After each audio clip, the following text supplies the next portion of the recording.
Muy buenos días, estamos en el espacio habitual El Manual del Maestro, un espacio para conocer y profundizar más en la palabra de Dios, es decir, la Biblia. La semana pasada vimos cómo está estructurada la palabra del Señor, que tiene dos testamentos, Antiguo y Nuevo Testamento, que el Antiguo Testamento está en el Pentateuco, están los libros históricos, los libros proféticos, los libros poéticos y sapienciales, y el Nuevo Testamento, los Evangelios, el libro de los Hechos de los Apóstoles, las epístolas y el libro del Apocalipsis. Recordemos algo muy importante, que cada libro de la Biblia se divide en capítulos y versículos. Y hay que decir que ningún libro de la Biblia fue escrito de esa manera. Eso fue algo posterior, que por ser un volumen tan grande no era fácil leerlo. Entonces se inventó posteriormente los capítulos y los versículos. Fue precisamente un señor que se llamó Esteban Langton, que era un arzobispo de Canterbury, profesor de una universidad, la Universidad de París, en el año 1214, que habló de capítulos. Los versículos en el año 1551, un señor llamado Robert Estienne, redactor y escritor en París, dividió el Nuevo Testamento griego en versículos. Al señor Teodoro Beza le agradó tanto la idea que luego en el año 1565 dividió toda la Biblia en versículos. Así que así fue que la Biblia quedó estructurada en capítulos y versículos.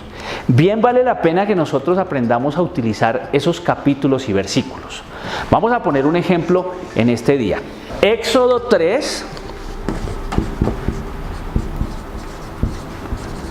Vamos a mirar de los versículos 1 al 10.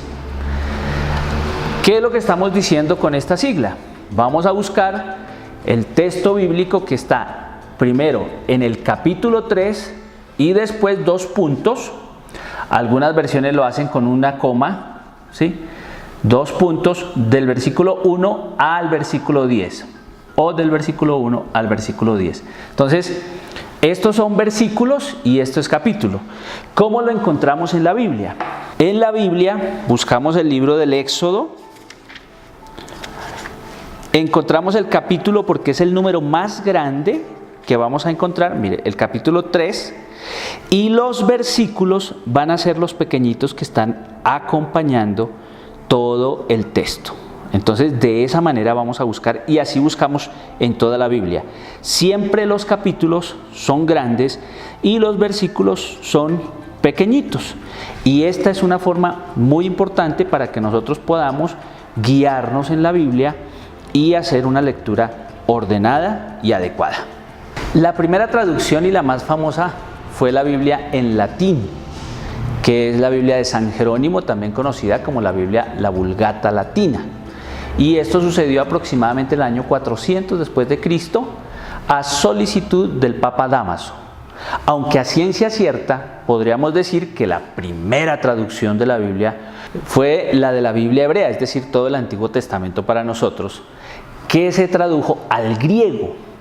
Y esta traducción fue por ahí en el siglo III a.C. y se conoció como la versión de los 70 o la Septuaginta. Se cree que en tiempos de Jesús era una versión muy utilizada, probablemente el Señor leyó a ella en algunos momentos, y también las comunidades de esa época también leían la versión de los 70, que era versión en griego. Y antes de la imprenta, antes de Gutenberg, la Biblia se presentaba de distintas maneras. Ella fue escrita en vitelas, fue escrita en papiros y fue escrita en pergaminos. Las vitelas era como un cuero fino, lo mismo los pergaminos eran un cuero de animal y los papiros era como una especie de hojas vegetales. Pero poco a poco se fueron desarrollando en fragmentos, en pedacitos de hoja, en pedacitos de pergaminos, en pedacitos de papiros, y las personas que tenían estos fragmentos pues tenían cierta posibilidad económica, porque antes de la imprenta era bastante costoso la escritura. Así que esa fue la forma como poco a poco la Biblia se fue desarrollando, y es el señor Gutenberg precisamente el que nos permite que la Biblia llegue a más personas, ya que a través de su invento pues se socializó y se pudo tener a menor precio que lo que pasaba antes.